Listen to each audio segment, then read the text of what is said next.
Behind me are the boxes once occupied by Kauto, Star and Denman. Paul Nicholls doesn't have those two great warriors for Cheltenham 2013. He does, though, have an impressive squad. He told us all about them. Paul, this is your first Cheltenham Festival without some of the really big stars that established you as the top trainer. You're in something of a transitional period. How do you feel that's going? I think it's going well. We had a great season, very nearly on 100 winners, and we won some great races and some great chases and hurdle races and handicaps and one thing. We had a great season. I think it's gone really well, to be honest. And the best horse in the yard chasing-wise at the moment is Silviniaco Conti. Has he surprised you the strides that he's made? Yeah, I have to say he has. I mean, he's always been a decent horse. He's never shown a lot at home, but he's always been good on the track. But this year, yes, he has. I mean, he won the Charlie Hall this year. I thought we'd win the Charlie Hall, but then to go and win the Betfair Chase was a totally different ball game, and he won that well, and he's improved again, and he just must be improving. And but you know, we all strive to get those horses like that and get them to that situation that they're going to be really good chasers, and he is.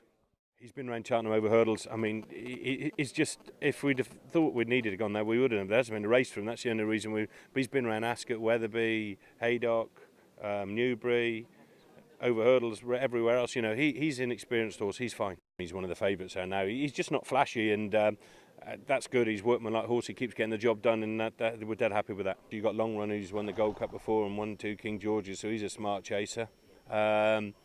But you know, Silviniaco Conti, Bobsworth, who beat Tidal Bay in the Hennessy, that form stands up very well. He keeps on winning and wins at Cheltenham. Sir de Champs won twice at Cheltenham already. He won the other day. You know, they're decent novices, and you know, they're progressing. Now, Zarkandar for the champion. He's a horse that you're much happier with than at this time 12 months ago. Yeah, health-wise, he's in a different place. We'd had the problem with him coughing. Like this time last year, our press day was cancelled because of the horses coughing.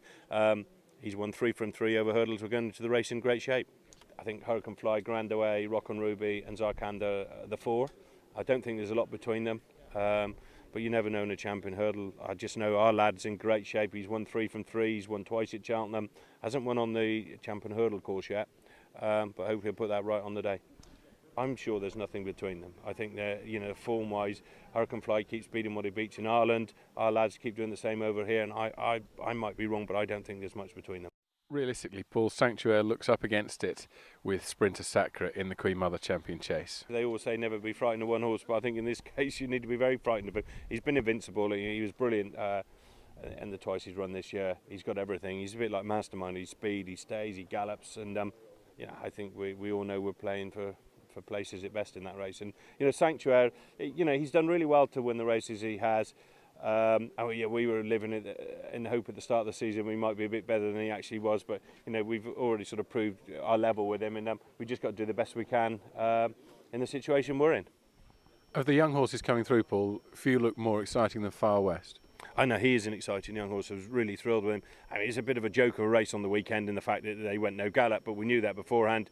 And he had a nice run round, a devastating turn of foot from the back of the second last, and won from a really decent horse. And it shows he's got everything. He stays and he's got speed, and he is a nice young horse, yeah. And over fences, Union East, a winner of a big handicap at Cheltenham, and now steps up to the top level in the RSA. Yeah, he won his prep race the other day. There's lots more to come from him, and I was very happy with his run the other day. I knew it was always going to be tight because it was only a small field, but I'm sure, Dinas does look like he's going to be hard to beat, but then we were in the same place with Grand Cru this time last year, and we're just hopeful that we can improve on when we finish behind Dinas in the autumn and got a chance. So positive mentions for each of the championship horses, but it was the Pertemps final handicap that Nicholls turned to when I asked him for his best bet of the meeting. And finally, Paul, if you had £1, look into my eyes, not around the eyes. If you had £1 on one of your horses at Cheltenham, which one would it be? Sam Winner.